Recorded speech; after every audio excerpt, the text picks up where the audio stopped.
Welcome. My name is Karen Pitte. My colleague Sabine Schlacke and I would like to present the report with the title Rethinking Land in the Anthropocene by the WBGU, the German Advisory Council on Global Change. We're currently observing three major global crises: the climate crisis, the food system crisis, and the biodiversity crisis. All three are directly related to land use. We call this the trilemma of land use. Although the main cause of the climate crisis is the use of fossil fuels, the way we deal with land today is also the source of considerable emissions. And we must also change our methods of land stewardship because we have to adapt to the effects of climate change. In addition, if we want to limit climate change to well below 2 degrees or even 1.5 degrees, we can hardly avoid actively removing CO2 from the atmosphere. Yet some of the methods for this purpose under discussion are very land-intensive.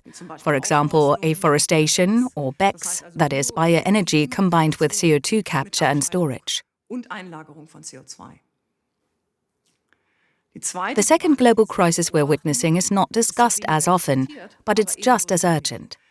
There are still nearly 700 million people suffering from hunger. Another 1.3 billion people have no access to sufficient, safe and nutritious food, at least no regular access. At the same time, 2 billion people worldwide are overweight. Furthermore, the way we produce food is massively detrimental to the environment. For example, as a result of pesticide use, greenhouse gas emissions, or the destruction of ecosystems. Although sufficient food is currently being produced, it's by no means accessible to everyone. It's often unhealthy and generates high environmental costs.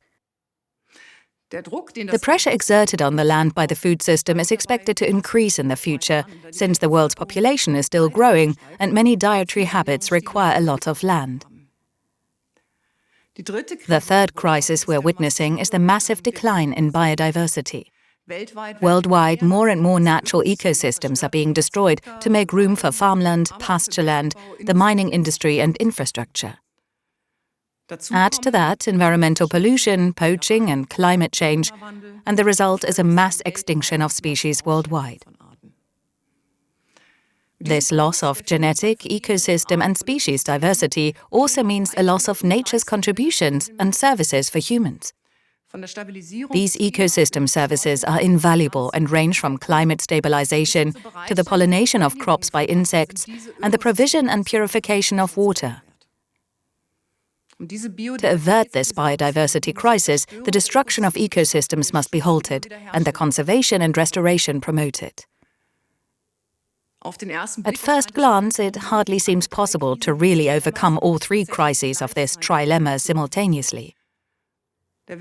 In this report, however, the WBGU shows that there are most certainly reasons to hope for a reduction in competition for land use and also for a shift away from separation towards integration. To achieve this, we propose 5 multiple benefit strategies that can be used to pursue several goals at the same time. The first strategy is ecosystem restoration. It's motivated by the need to create new CO2 sinks, since global CO2 emissions are falling much too slowly. However, both the natural and technical potential of many of these methods for removing CO2 from the atmosphere is still very uncertain. Some of the methods are very land-intensive and also involve the risk that the storage of CO2 might not be permanent. We therefore recommend that CO2 sinks should not be treated equally with emissions reductions, but that explicitly separate targets should be formulated for cutting emissions and for removing CO2. In any case, CO2 emissions must fall rapidly in order to minimize the need for CO2 removal. This then also makes it possible to focus on ecosystem restoration as a multi-benefit strategy. Ecosystem restoration aims to rehabilitate ecosystem services by returning degraded land to a more natural state. Examples include site-specific reforestation, the re-wetting of peatlands, and the restoration of grassland ecosystems. Ecosystem restoration increases absorption of CO2 by soil and vegetation and leads to a rise in biodiversity. However, food security also benefits, for example because ecosystem services such as the pollination of agricultural land by insects are improved. The biodiversity crisis cannot be overcome without the second strategy we're proposing, the expansion and upgrading of protected areas. Protected areas simultaneously also benefit the climate, since the conservation of ecosystems not only prevents CO2 emissions, protected areas also absorb and store CO2 from the air. Finally, protected areas also offer added value for food security, as they not only protect genetic resources, but can also be compatible with sustainable agriculture in cultural landscapes. Scientists and policymakers are calling for the expansion of protected area systems to cover 30% of the global land surface as a meaningful target. However, the quality of the protected areas must also be ensured. Established, internationally agreed criteria for this already exist. One important starting point in this context is the conservation of ecosystems inhabited by indigenous peoples and local communities. These ecosystems together account for over a quarter of the Earth's surface. Here, a very high level of added value can be achieved in several dimensions simultaneously with comparatively low investments. We propose agriculture as a third multi-benefit strategy. We focus primarily on the EU and on sub-Saharan Africa. Soils are becoming degraded in both regions, albeit for very different reasons. In the EU, primarily due to excessive inputs of pesticides and fertilizers. In sub-Saharan Africa, due to insufficient fertilization. In addition, there is a global trend towards growing fewer and fewer plant varieties.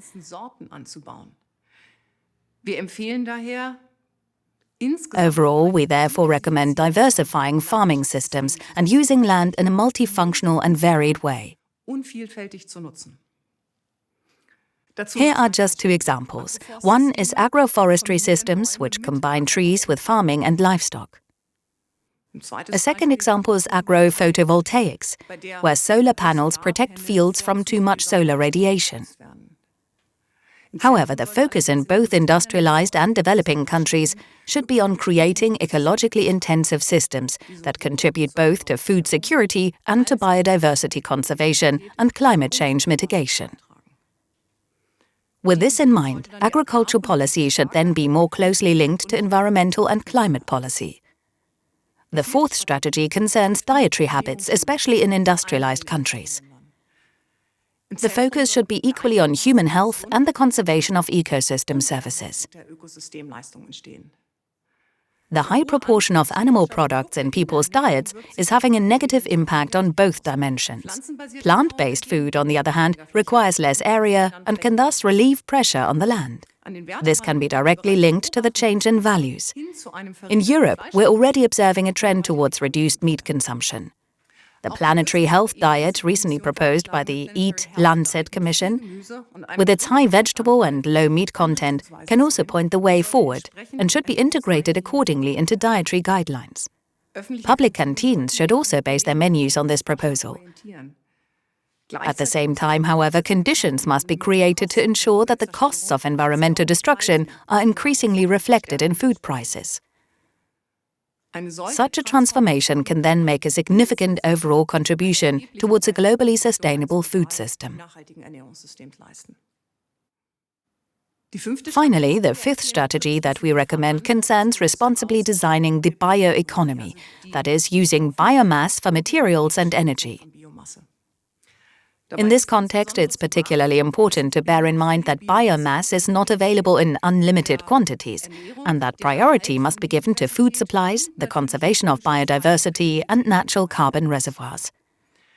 The bioeconomy should focus especially on applications that store biomass and the carbon it contains for as long as possible. Building with wood is a good example of this. We therefore recommend that Germany's federal government, together with international partners, should proclaim a mission for sustainable construction that specifically promotes sustainable building rather than conventional building and makes sustainable building more attractive. Of course, this must also be based on the condition that the necessary timber, too, is produced in a sustainable way. The 5 multi-benefit strategies we have outlined are critical to achieving sustainable land stewardship globally.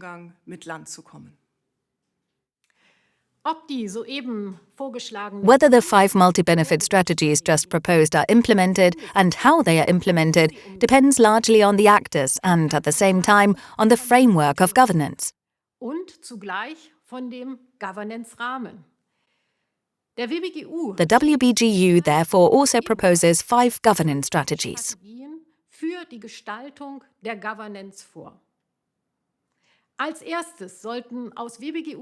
The WBGU believes that institutions and individuals who stand for global land use and are fighting and campaigning as change agents need to be promoted first.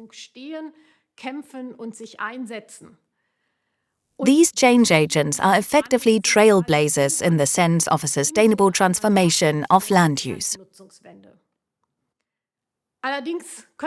However, these change agents can only be truly effective if there is a corresponding framework that enables them.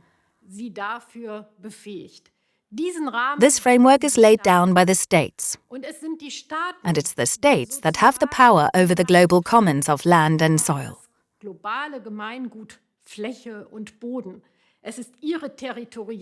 It's their territorial power that they exercise. And this must, of course, be exercised in such a way that the land can indeed be used sustainably. And they can do this in different ways. On the one hand, they can create incentives, that is, offer support, for example by granting financial subsidies or enabling certification for products that originate from sustainable land use.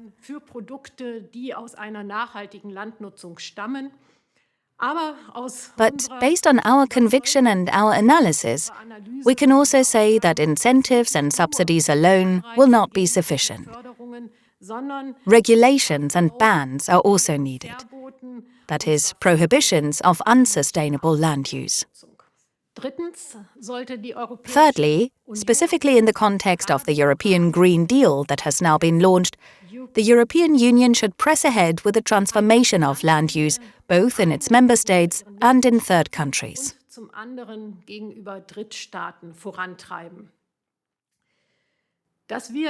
This will probably not succeed within the framework of the currently ongoing reform of the Common Agricultural Policy, CAP, which will set the framework up to 2027.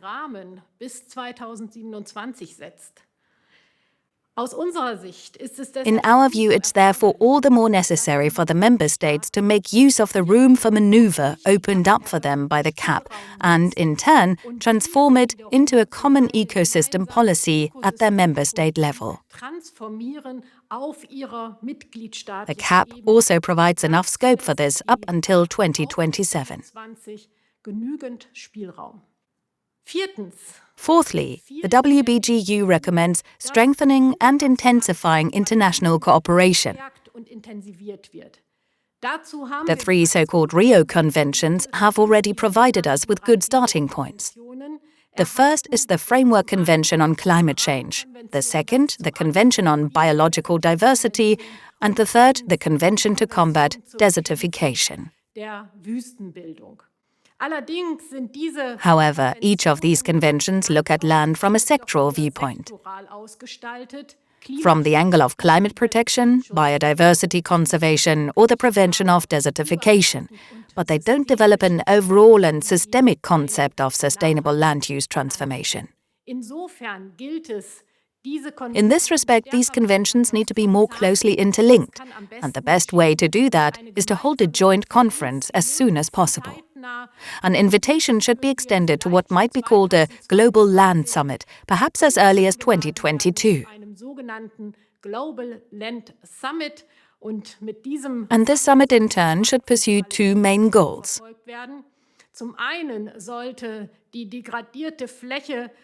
On the one hand, degraded areas of land should be restored. At least 350 million hectares by 2030, or possibly even more.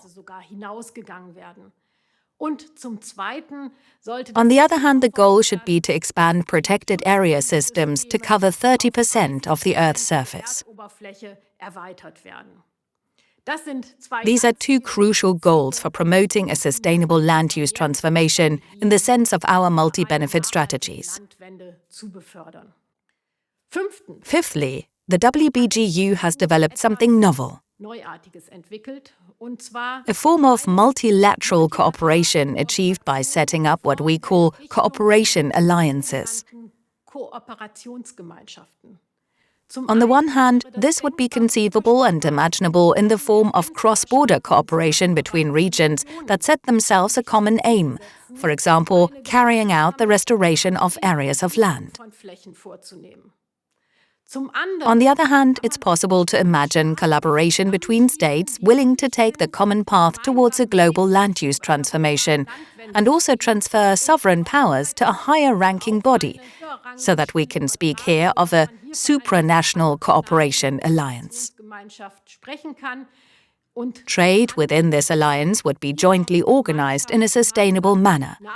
Products would be produced sustainably, and in this way a very close cooperation would be formed comparable to the European Union.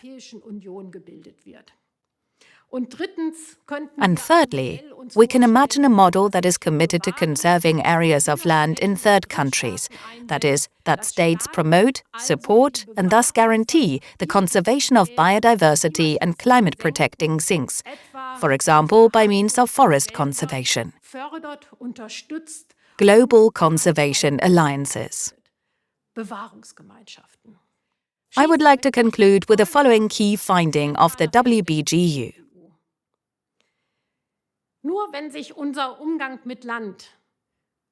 Only if our approach to land stewardship changes fundamentally and profoundly will we succeed in achieving the international climate protection goals, will we be able to halt or perhaps stop altogether the dramatic decline in biodiversity we're currently experiencing. And only in this way will we be able to make our food system sustainable. Thank you very much.